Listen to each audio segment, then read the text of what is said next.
नमस्कार, बहुत स्वागत है आपका। आप देख रहे हैं जी बिहार झारखंड और खबर झारखंड में आपके साथ मैं हूं सलोनी श्रीवास्तव मेरा। बंगाल में बीजेपी नेताओं की लगातार नो एंट्री की कोशिश जारी है।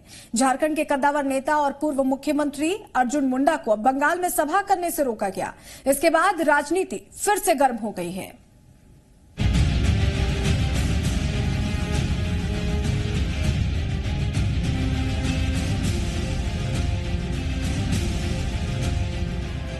पहले अमित शाह, फिर योगी आदित्यनाथ और अब अर्जुन मुंडा।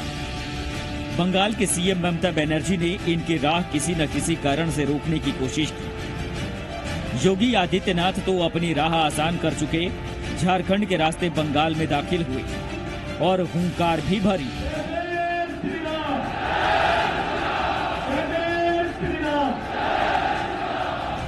अब बारी थी अर्जुन मुंडा की।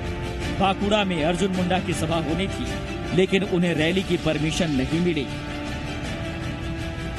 इस तरह का हथकंडा अपनाने का मतलब है कि राजनीतिक तौर से वो पूरी तरीके से समाप्त होने की स्थिति में आ गई है और अब वो गुंडागर्दी पे उतर रही है। सुश्री ममता बनर्जी जो लोकतांत्रिक काम कर रहे हैं, इनको पश्चिम बंगाल की जनता, लोकतंत्र में जनता स्वामी होता है, वो जनता इनको समय पर इनको जवाब देगी।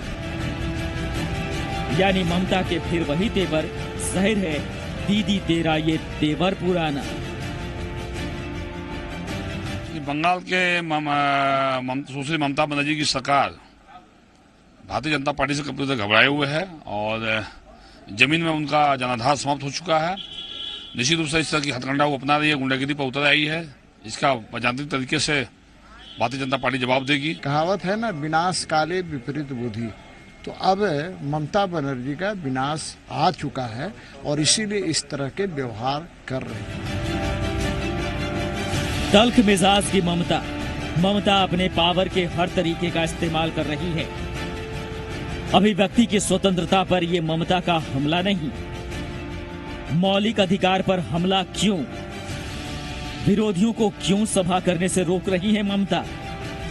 लोकतांत्रिक अधिकार पर चोट क्यों? ममता बनर्जी फिर किस मुंह से लोकतंत्र की बात करती हैं? क्या ये टीएमसी की गुंडागर्दी पर ममता की मुहर नहीं? लेकिन इन परिस्थितियों के जिम्मेवार मैं समझता हूं आज ही भारतीय जनता पार्टी की केंद्र की मोदी जी की सरकार है, क्योंकि संवैधानिक संस्थाओं को उन्होंने अपने अनुरूप नियंत्रण करने का प्रयास किया, अपने तरीके से उसे जिसे कहा जाए दुरुपयोग करने का प्रयास किया। तो ये जो संशय की स्थिति है, उसी का यह दुष्परिणाम सामने नजर आ रहा है। कांग्रेस को शायद टीएमसी के तेवर का भान हो चला था, इसलिए वो बंगाल में महागठबंधन की रैली से दूर रही। कोई शक नहीं कि ये ममता का तानाशाही रवैया है। सिस्टम को मुंह चिढ़ा रही ममता के गरम तेवर के पीछे जो कारण बताए जा रहे हैं, उनमें सबसे बड़ा मामला शारदा चिट फंड घोटाले का है, जिसको लेकर सुप्रीम कोर्ट ने सख्त निर्देश दिए। जैसा कि आपको पता है कि सीबीआई तक को ममता ने जांच से रोका, यानी कानून के रास्ते में रोड़ा अटकाने की कोशिश की। जाहिर है राजनीतिक महत्वाकांक्षा में ममता बनर्जी महागठबंधन की बागडोर थामना चाहती हैं। शायद इसलिए वो सीधे सीधे सत्ता से संघर्ष का रास्ता चुन रखी हैं। लेकिन ममता ये क्यों भूल जाती हैं? लोकतंत्र में तानाशाही की जगह नहीं, जनता मालिक है। उसकी ममता के आगे कोई ममता नहीं टिकती। रांची से कुमार चंदन के साथ ब्यूरो रिपोर्ट, जी मीडिया। झारखंड में महागठबंधन अब तक सीटों के जुगाड़ में ही लगा है। एक बार फिर कांग्रेस अध्यक्ष राहुल गांधी के साथ मुलाकात के लिए विपक्ष दिल्ली पहुंचा है, लेकिन सवाल है कि सत्ता के लिए झारखंडी अस्मिता की बात करने वाली पार्टियों की दिल्ली दौड़ आखिर क्यों? कांग्रेस इन पर हावी क्यों?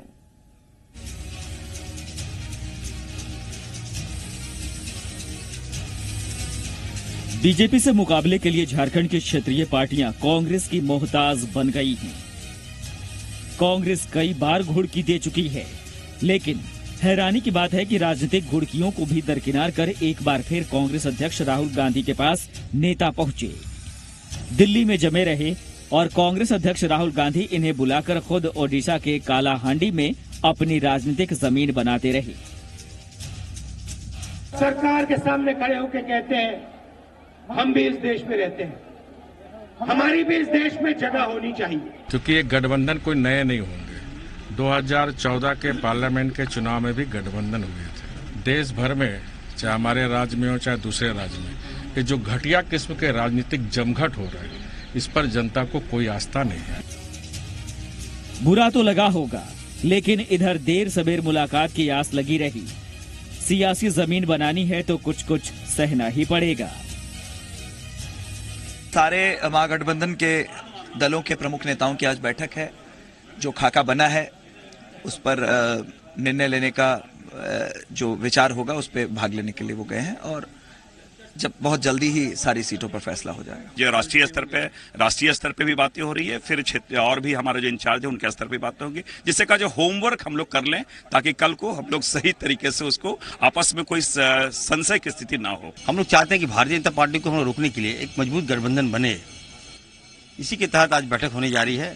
हमें लगता है कि जो एक एक बिंदु पर हम लोग बात करेंगे, कौन सा सीट कौन लड़ेगा, नहीं लड़ेगा, कौन जीत सकता है और क्या मापदंड है, इस पर चर्चा होगी। लोकसभा और विधानसभा चुनाव की सीटों की साझेदारी का सवाल जस का तस है। तेजी से घटनाक्रम बढ़ रहे हैं, चुनाव की तारीख आ रही है, लेकिन अब तक महागठबंधन पर मंथन से बात आगे नहीं बढ़ पाई है। हाँ, दावों में कोई कमी नहीं है। तो हेमंत सोरेन जी के नेतृत्व में लड़ा जाएगा विधानसभा का चुनाव। मुख्यमंत्री के प्रत्याशी, मुख्यमंत्री का चेहरा, नेतृत्व का चेहरा हेमंत सोरेन होंगे। इसमें भी कहीं कोई जिच नहीं है, कोई इस पर किंतु परंतु नहीं।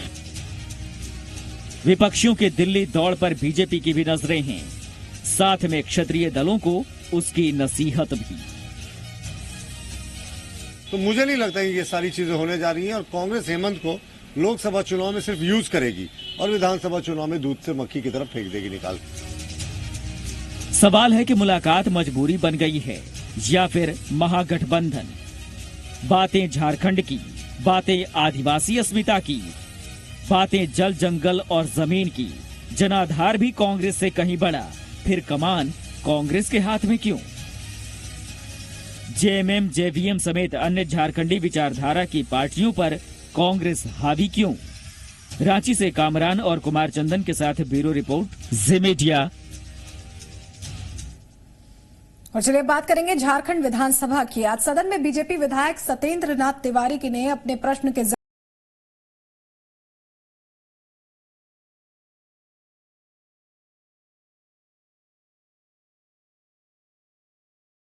पर पुल, पुलिया और डायवर्जन के निर्माण में मानकों का पालन नहीं रहा है। साथ ही उन्होंने कहा कि इस तरह की गलती से लोग घायल हो रहे हैं। इस पर प्रभारी मंत्री नीलकंठ सिंह मुंडा ने कार्रवाई का आश्वासन दिया।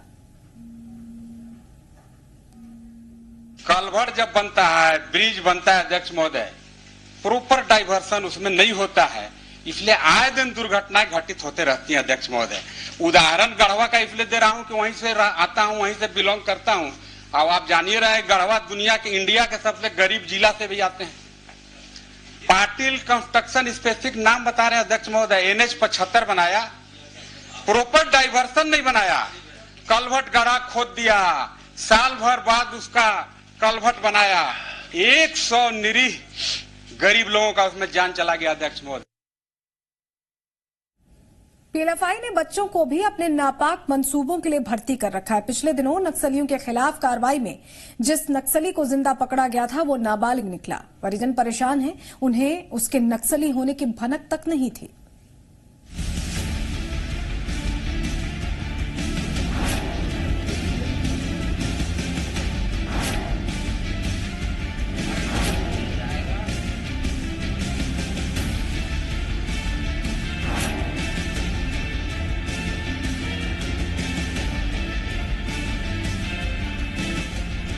उनतीस जनवरी की सुबह खूंची अड़की के तिरला जंगल में पुलिस की पीएलएफआई के हार्डकोर नक्सली सब जोनल कमांडर प्रभु सहाय बोदरा के साथ मुठभेड़ हुई। मुठभेड़ में 5 नक्सलियों को मार गिराया गया। इसमें एक मासूम भी शामिल था, जिसे पता नहीं कि वो क्या कर रहा है। नक्सलियों के थमाए गए बंदूक का मुंह पुलिस की तरफ था, लेकिन क्या पता था कि ये उसके जिंदगी और मौत की जंग है। पुलिस ने जिस नक्सली को पकड़ा वो नाबालिग निकला। उसके परिजन हैरान हैं, वो ठीक से बोल भी नहीं पाते। जाहिर है सही गलत की समझ जब तक वो बच्चों को दे पाते, नक्सली उठा ले गए। से कब आए हो? जेल से कब आए हैं? भूल गए। तो यहाँ पे क्या हुआ था बताओ तो। घर से आ रहे थे और यहाँ इधर गांव जा रहे थे और दीपना मिला तो चलो बोल रहे हैं। दीपना कौन है? पता नहीं, उसके टाइटल नहीं जानते हैं। मुठभेड़ पर परिजनों ने पुलिस की कार्रवाई पर ही सवाल खड़े किए हैं। परिजनों का कहना है कि स्कूल में पढ़ने वाले मासूम बच्चों को पुलिस ने मार गिराया, जबकि पुलिस कप्तान का कहना है कि हथियार लेकर जंगल में घूमने वाले बच्चे नहीं हो सकते, नक्सली ही हैं। साथ ही उनके नाबालिग होने का प्रमाण पत्र भी फर्जी है। उस तरह के हम लोगों को इस अनुसंधान के क्रम में, जांच के क्रम में, सत्यापन के क्रम में इस बात की भी जानकारी मिली है कि वो लोग वापस आते हैं, पिस्टल लेके आते हैं, गांव में घूमते हैं, सारे लोग उनको देखते हैं, लेकिन हम लोगों के स्तर से, जो इनके अभिभावक हैं या समाज है, उसके स्तर से इस पर कोई प्रतिक्रिया नहीं दी जा रही। बाल नक्सली के खुलासे के बाद शिक्षा विभाग भी हरकत में आ गया है। अब बच्चों को नैतिक ज्ञान दे रहा है शिक्षा विभाग। हालांकि एसपी ने नक्सलियों के साथ मासूम बच्चे के होने से इनकार किया है। नक्सली बाल दस्तों की तैयारी कर रहे हैं, उसका रिक्रूटमेंट कर रहे हैं, इसकी जानकारी हम लोगों को कुछ दिनों पूर्व मिली थी, लेकिन इसमें कितने लोग शामिल हैं, कहां से शामिल हैं, इसकी जानकारी किसी को भी पुष्ट नहीं है। अब हकीकत क्या है ये जांच की मांग करता है, लेकिन नक्सलियों की तरफ से मासूम बच्चों को अपने खेमे में शामिल करने की खबरें आती रही हैं। धमकी और जोर जबरदस्ती भी नक्सलियों की चलती रही है। ऐसे में सामाजिक और प्रशासनिक स्तर पर चौकसी भी जरूरी है। सोनू अंसारी, सेमेजिया, खूंची। धनबाद के धनसार थाना क्षेत्र के बरमसिया की रहने वाले एक शादीशुदा महिला को पश्चिम बंगाल के कालीघाट क्षेत्र में बेच दिया गया। महिला के प्रेमी सूरज यादव पर ही उसे बेचने का आरोप लगा है। खुलासा तब हुआ जब महिला ने कोलकाता से अपने परिजनों को फोन से ये जानकारी दी, जिसके बाद परिजनों ने धनसार थाने में मामला दर्ज करवाया। पुलिस मामले की जांच कर रही है।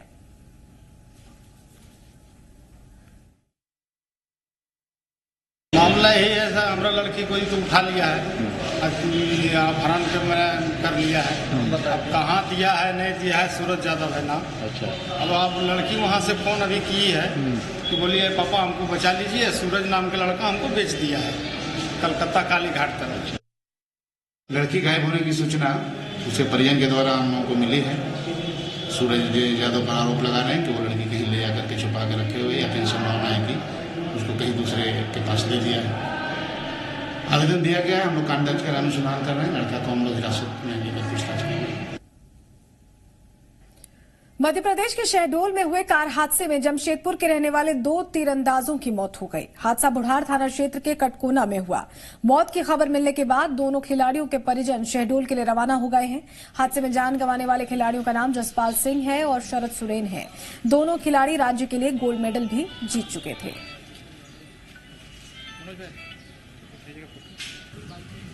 जसपाल सिंह पिता अवतार सिंह और दूसरा सोरेन पिता गुरदास, ये दोनों झारखंड के रहने वाले हैं। अभी इनके परिजनों को हमने सूचना दे दी गई है। इनके परिजन देर रात तक यहाँ पहुँचेंगे और डेड बॉडी को हमने मर्चुरी में सुरक्षित रखवा दिया गया है और मर्ग कायम कर लिया गया है। और जो ट्रक है उसके ट्रक ड्राइवर के विरुद्ध भी आईपीसी की धाराओं में अपराध कायम किया गया है। शहडोल थाना मतलब शहडोल एरिया में इनकी सड़क दुर्घटना हुई है। उसमें जैसा कि अंदाजा लगाया जा रहा है, जैसे लोगों से बातें सुनी जा रही कि इनकी वहाँ स्पॉट डेथ हो गई।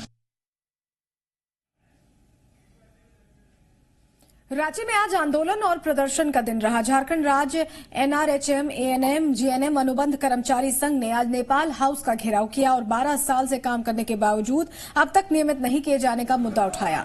वहीं रांची के बिसरा चौक के पास विस्थापित परिवारों ने 6 मांगों को लेकर 1 दिवसीय धरना प्रदर्शन किया।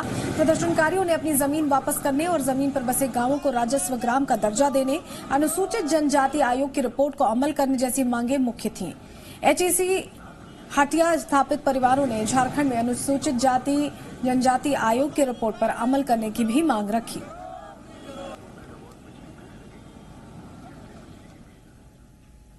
तो हड़ताल से हलकान राजधानी रांची में आज यही देखने को मिला। एक तरफ मेडिकल प्रोटेक्शन बिल को लेकर डॉक्टर्स ने पूरे प्रदेश में 2 घंटे कलमबंद हड़ताल की, तो वहीं दूसरी तरफ अनुबंध कर्मचारी सेवा संघ ने नियमित करने की मांग को लेकर नेपाल हाउस का घेराव किया। राज्य भर के डॉक्टर 2 घंटे तक रहे हड़ताल पर। ओपीडी के बाहर लगी मरीजों की लाइन।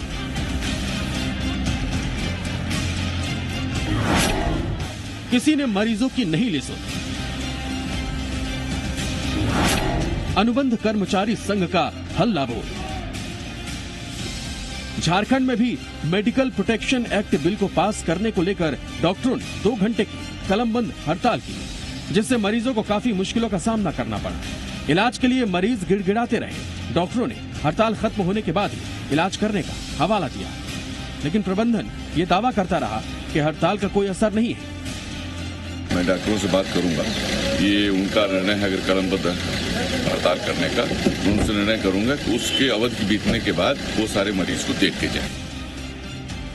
उधर NRHM, ANM और GNM अनुबंध कर्मचारी सेवा संघ ने नौकरी को नियमित करने की मांग को लेकर नेपाल हाउस को घेरा। मेन गेट पर हड़ताली कर्मचारियों ने ताला जड़ दिया। हड़ताली कर्मचारियों ने चेतावनी दी है कि मांगे पूरी नहीं होने की सूरत में 7 फरवरी को विधानसभा का घेराव किया जाएगा और 13 फरवरी से संघ अनिश्चितकालीन हड़ताल पर जाएगा। 24 जिलों से हमारा 3 दिनों के अंदर रोस्टर क्लियर नहीं होता है तो हम किसी सूरत में यह समझौता नहीं करेंगे और हमारी नियुक्ति प्रक्रिया 10 तारीख तक आरंभ कर देनी होगी इन्हें, और उस पे कार्य आरंभ करके हमारी नियुक्ति प्रक्रिया शीघ्र अतिशीघ्र करनी। इनका रोस्टर क्लियरेंस की बात है, तो रोस्टर क्लियरेंस जो है सो हो रही है। 6 जिला से आ गया है और बकिया जिला से हम करीब 1 महीना से प्रयत्न कर रहे हैं जी। लेकिन ये जो है DC के यहाँ से कमिश्नर के यहाँ जाती है और वहीं पर थोड़ा दिक्कत हो जाती है। जाहिर है, एक तरफ डॉक्टरों की 2 घंटे की पेन डाउन हड़ताल और फिर अनुबंध कर्मचारी सभा संघ के घेराव से राजधानी रांची में स्वास्थ्य सेवा बेपटरी नजर आई। सौरभ शुक्ला, जी मीडिया, रांची।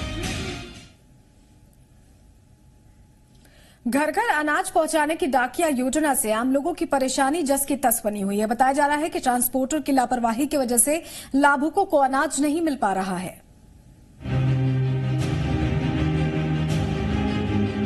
खाद्यान्न लोगों के घरों तक पहुंचाने का बीड़ा उठाया गया है। सरकार ने नियम तो बना दिए, लेकिन व्यवस्था ठीक नहीं हो रही। डीलर भी परेशान है, लोगों की परेशानी कम नहीं हो रही। शिकायत है कि 3 से 4 महीने बाद भी लोगों को अनाज नहीं मिलता। किसी को अनाज मिला भी तो उसे अपने सिर पर उठाने को मजबूर होना पड़ता है। 4 महीना में हम लोग को चावल मिलता है। मारगांव पहाड़िया, सोभू पहाड़िया को हम लोग का चावल यहाँ घर तक नहीं पहुँचाता है। एमओ साहब, हम लोग बहुत दूर से माथा से ढूंढना पड़ता है। माँ के नाम से राशन कार्ड बन गया है तो नंबर भी हो गया है नया, तो अभी तो कुछ नहीं मिला है। राशन कार्ड भी नहीं देता है और राशन भी नहीं देता है। एमओ के पास गए थे तो एमओ बोलता है ठीक है देखेंगे, देखते देखते 4 महीना हो गया है। चावल के बारे में बहुत हम लोग को तकलीफ हो रहा है। देखिए 4 महीना में 2 महीना का देता है, कोई 1 महीना का देता है, इसी तरह हम लोग होते हैं। पाकोड़िया प्रखंड की आबादी लगभग 2 लाख है। डाकिया योजना के लाभुक 391 परिवार हैं। पाकोड़िया में बड़गांव, सोगले, हाकिमपुर, छोटा उदलबानी गांव में लाभुकों के अनुसार 3 महीने में एक बार ही 35 किलो चावल मिलता है। लगभग 1600 परिवार के 2 माह का 27,370 किलो अनाज कहां गायब हो जाता है, किसी को नहीं पता। इसमें प्रत्येक डिस्ट्रीब्यूटर को सारा डेटा जो है ऑनलाइन प्रणाली में डालना पड़ता है, तो उस स्तर पर लापरवाही बरती गई थी, उस पर कार्य नहीं किया गया था। तो उसको हम लोगों ने सख्ती से इम्प्लीमेंट कराया है। डमी डिस्ट्रीब्यूटर्स क्रिएट करके सभी लोगों की उसमें प्रविष्टि करा दी गई है। आदिम जनजाति के लोग जो दूरवर्ती क्षेत्रों में रहते हैं, उनके लिए डाक योजना बेहतर है, लेकिन डीलर्स का आरोप है कि ट्रांसपोर्टर की लापरवाही की वजह से अनाज का घपला हो रहा है। सोहन प्रमाणिक, जी मीडिया, पाकुड़। और इसी के साथ इस बुलेटिन में इतना ही। दीजिए इजाजत, नमस्कार।